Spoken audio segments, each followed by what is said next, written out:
कल्पना कीजिए, एक घना और रहस्यमय वन आपके सामने है।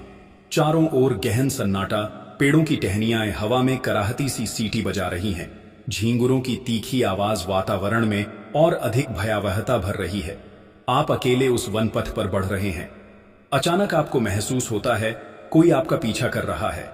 कदमों की आहट, टूटी डालियों की सरसराहट और आपके सीने की बढ़ती धड़कनें एक विचित्र कहानी को जन्म देती हैं। और तभी सामने एक दृश्य उभरता है जो किसी भी सामान्य मनुष्य को मूर्छित कर दे।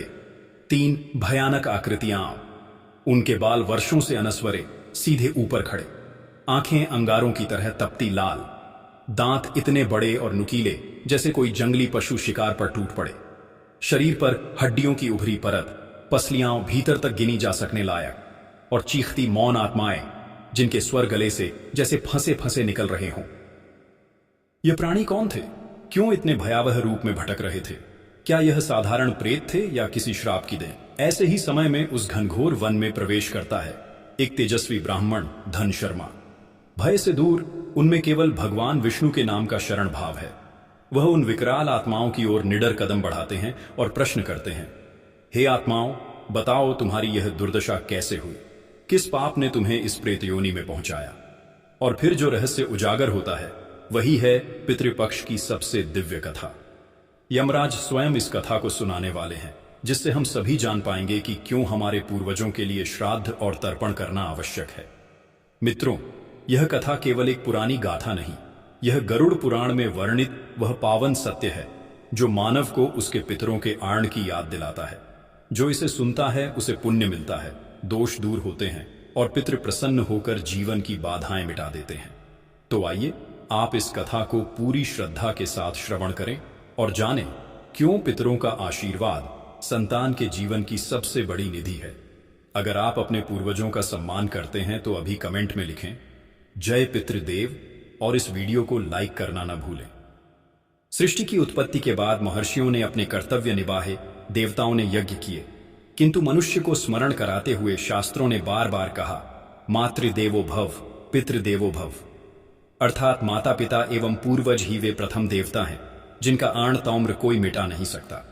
वे हमारी जीवन ऊर्जा, कुल परंपरा, संस्कार और ज्ञान के मूल स्रोत हैं।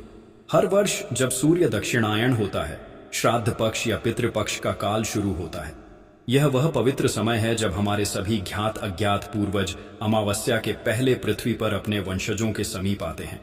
उन्हें तर्पण, पिंडदान, श्राद्ध, भोजन, दान से तृप्त और संतुष्ट किया जाता है। हिंदू परंपरा की मान्यता है पितरों के प्रसन्न होने से धन, आयु, संतान, सुख, समृद्धि सभी अक्षुण्ण रहते हैं। बहुत समय पहले की बात है, भारत देश में मध्य देश नामक कोई स्थान था। उस मध्य देश के इस ब्राह्मण का जीवन सत्य, संयम, श्रद्धा और भक्ति की मिसाल था।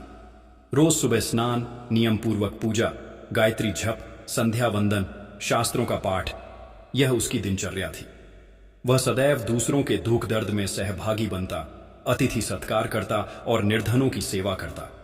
शास्त्र, वेद और पुराणों का अधिकारी, लेकिन बीते दिनों वह अपने कुटुंब के कई दिवंगत सदस्यों का श्राद्ध भूल गया था। ऐसे में एक दिन उसके मन में यह बात गूंज उठी, क्या सचमुच श्राद्ध और तर्पण से पूर्वज प्रसन्न होते हैं? क्या इनसे ही आत्माओं को मुक्ति मिलती है? रात में सोचते सोचते उसकी आंखें भारी हो आईं। एक अदृश्य आवाज उसके हृदय में गूंज उठी, हे ब्राह्मण, धर्मराज यम से इस रहस्य की जानकारी प्राप्त कर। भोर होते ही आशी रक्त बीज होठों पर नाम जपते हुए ध्यानस्थ हो गया। कुछ देर बाद प्रकट हुए धर्मराज यम, काले वर्ण, गरुड़ पर आरूढ़, सधी दृष्टि और अनंत करुणा। धन शर्मा ने विनम्रता से प्रणाम किया और संदेह साझा किया। यमराज ने गंभीर स्वर में कहा, हे विप्र, पितृपक्ष देवताओं और पूर्वजों के प्रति कृतज्ञता का अनमोल पर्व है। हर संतान पर अपने पूर्वजों का ऋण है। श्राद्ध, तर्पण, पिंडदान, दान के माध्यम से संतान न केवल पितरों का ऋण चुकाती है बल्कि स्वयं का कल्याण भी करती है। इस परंपरा में शास्त्रों का आधार, पुराणों की गहराई और आत्मा की तरंग छुपी है। समझने हेतु मैं तुम्हें एक प्राचीन कथा सुनाता हूं जिससे यह रहस्य स्वतः प्रकट होगा।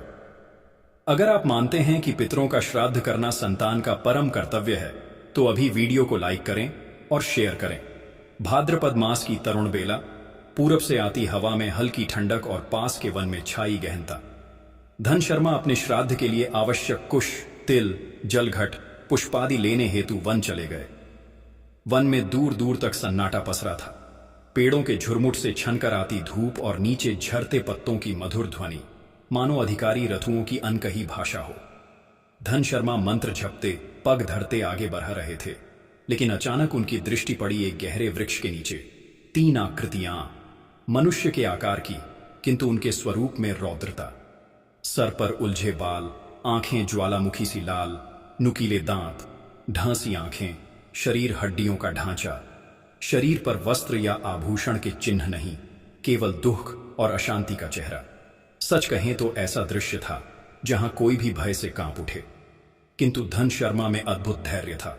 उन्होंने साहस से आगे बढ़कर पूछा, कौन हो तुम और इस अवस्था में कैसे आए? तीनों प्रेतों ने क्षण भर मौन साधा, फिर एक धीमी मर्मभेदी आवाज गाई, हम तुम्हारे जैसे ही मनुष्य थे, जीवन में बद्ध, साधारण परंतु बेजान गलतियां की, जिसका फल आज यह प्रेत योनि मिली। प्रेत आत्माओं की आत्मकथा तीनों प्रेतों ने बारी बारी से अपने पूर्व जन्म के कर्म बताए। पहला प्रेत, कृतज। मैं अपने माता पिता, पूर्वजों, गुरुजनों को कभी नहीं मानता था। उनकी उपेक्षा की, न कभी श्राद्ध तर्पण किया। मेरे दोष थे अहंकार, अपमान और भूल। दूसरा प्रेत, विद्वत। पिछले जन्म में राजा था, अहंकारी, नास्तिक, ब्राह्मण द्वेषी, कभी कोई पूजा पाठ, दान नहीं किया। पिता पितामह का कभी ध्यान नहीं रखा, श्राद्ध तर्पण नहीं किया, इसलिए यह प्रेता योनि मिली। अब पश्चाताप ही साथी है। तीसरा प्रेत, अवैष्णव, गौतम। मैं भी ब्राह्मण था, परंतु पितृपक्ष को दरकिनार करता रहा। पुण्य सब नष्ट हो गए, पूर्वजों की आत्माएं विक्षुब्ध रहीं, मरणोपरांत प्रेत योनि मिली। तीनों की आंखों में पश्चाताप के आंसू थे। देह डरावनी पर स्वभाव दया के लिए पुकार रहा था। धन शर्मा की आंखों में अब डर के स्थान पर करुणा भर आई। उनकी विनीतता, श्रीहरि का नाम और सच्ची श्रद्धा प्रेतात्माओं के भीतर बदलाव ले आई। बुझे चेहरे पर शांति और संतुष्टि की झलक दिखने लगी। अगर आपको भी लगता है कि जीवन में थोड़ी सी अहंकार या भुलावे में धर्म कर्म को छोड़ना कितनी भयानक अवस्था दे सकता है, तो चैनल को जरूर सब्सक्राइब करें। अब तीसरे प्रेत ने अपना परिचय विस्तार से दिया। उसका नाम गौतम था। वो स्वयं धन शर्मा का पिता था, जिसका श्राद्ध तर्पण अब तक छूट गया था। वत्स, मैं तुम्हारा ही पिता हूं। यह मेरे पापों का ही फल है कि मेरी आत्मा इस दुर्दशा को भोग रही है।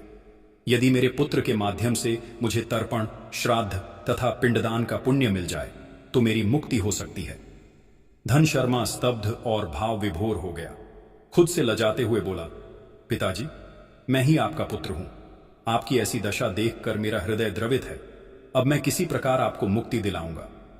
गौतम ने बतलाया कि 7 मिट्टी के मटकों में जल भरकर पितरों के नाम पर दान करो, पवित्र नदी में स्नान कर तर्पण कराओ, ब्राह्मणों को मीठी खीर, उत्तम भोजन और दक्षिणा दो, तभी हम प्रेत योनि से मुक्त होकर पितृलोक प्रवास कर पाएंगे। श्राद्ध और तर्पण की महिमा। धन शर्मा लौटा। घर पर विधिवत श्राद्ध की बड़ी तैयारी की। स्नान कर सूर्य को अर्घ्य दिया। पिंडदान, तर्पण, तिलांजलि, गंगा जल मिश्रित पावन जल से स्नान आदि सब कर्म विधिपूर्वक किए।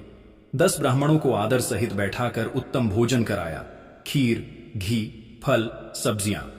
सबसे अंत में 7 मिट्टी के घड़े जल सहित दान करते हुए पिता के मुख से सुने निर्देशों का अक्षरशः पालन किया। पूरा दिन भक्ति, स्नेह और पश्चाताप से धन शर्मा का मन भी शुद्ध हो गया। संध्या समय वन वापस पहुंचा, उसी प्राचीन वृक्ष के पास। प्रेतों का दिव्य रूपांतरण अब वहां भयावह प्रेत नहीं थे, बल्कि 3 तेजस्वी दिव्य पुरुष खड़े थे। स्नेहिल मुस्कान, सफेद रेशमी वस्त्र, गले में फूल मालाएं। पहले गौतम ने पुत्र को गले लगाया, भरपूर प्रेम दिया। वत्स, तेरी श्रद्धा और कर्म से हमें मुक्ति मिली। हम पितृलोक लौट रहे हैं और तेरा कल्याण होगा। तीनों दिव्य आत्माएं आकाश से आए एक दिव्य रथ में बैठकर क्षण भर में अदृश्य हो गई। धन शर्मा आंखों में आंसू लिए आकाश की ओर निहारता रहा। उसके कर्तव्य पथ ने 3 पितर आत्माओं को मोक्ष दिला दिया।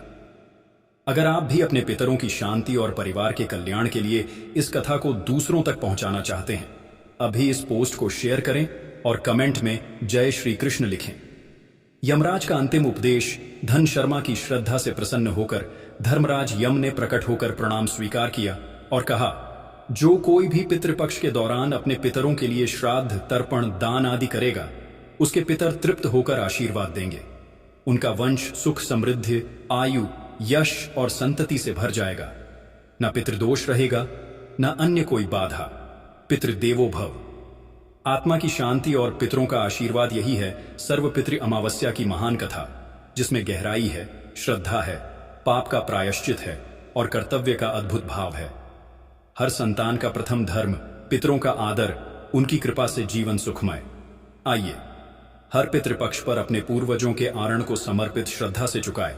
वह न केवल उनकी आत्मा को बल्कि पूरे वंश को कल्याण और पुण्य का सर्वोच्च मार्ग देगा।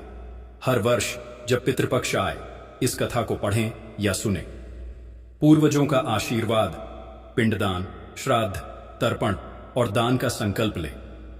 अपने संस्कारों की जड़ें मजबूत करें और परिवार का कल्याण सुनिश्चित करें। पितृदेवो भव। अगर यह कथा आपकी आत्मा को स्पर्श करे तो शेयर करें, चैनल को सब्सक्राइब करें और कमेंट में जय पितृदेव लिखना न भूलें।